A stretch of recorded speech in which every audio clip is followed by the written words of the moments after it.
సాహితీవేత్త doctor Dasarathi కృష్ణమాచార్యుల స్ఫూర్తిని భావితరాలకు తెలియజేసేందుకు మహబూబాబాద్లో దాశరథి స్మృతి వనాన్ని కళాక్షేత్రాన్ని ఏర్పాటు చేయాలని ఉద్యమ కవి గాయకుడు ఎమ్మెల్సీ దేశపతి శ్రీనివాస్ ప్రభుత్వాన్ని డిమాండ్ చేశారు. తన రచనల ద్వారా ప్రజల విముక్తి కోసం నిజాం నిరంకుశ పాలనపై గర్జించిన పోరాట స్ఫూర్తిని నేటి తరం యువత ఆదర్శంగా తీసుకుని ఆయన ఆశయాలను కొనసాగించాలన్నారు.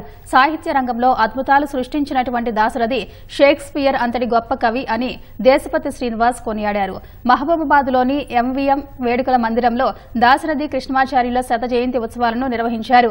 ఈ కార్యక్రమంలో తెలంగాణ సాహిత్య అకాడమీ మాజీ చైర్మన్ నందిని సిద్దారెడ్డి, ప్రభుత్వ whip MLA Ramachandru Naik, MLC Takkellapalli Ravindra Rao పాల్గొన్నారు.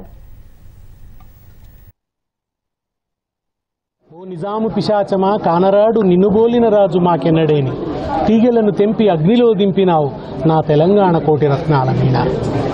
ఒక రాచరిక సామ్రాజ్య సందర్భంలో, ఏ పౌర హక్కులు లేని సమయంలో, ఒక సంక్లిష్ట సమాజంలో ఒక కవి ధైర్యంగా నిలబడి రాజును పిశాచమా అని అనగలడం కానీ, కోటి రత్నాల వీణ ఇది, దీన్ని తీగలను నువ్వు తెంచిపారేస్తున్నావని ధైర్యంగా చెప్పగలగటం కానీ అసాధారణమైనటువంటి విషయం. అటువంటి ఒక అసాధారణమైనటువంటి తెగువను, ప్రజల పట్ల నిబద్ధతను, సమాజం పట్ల ఒక బాధ్యతను చాటి చెప్పినటువంటి వాడు దాశరథి.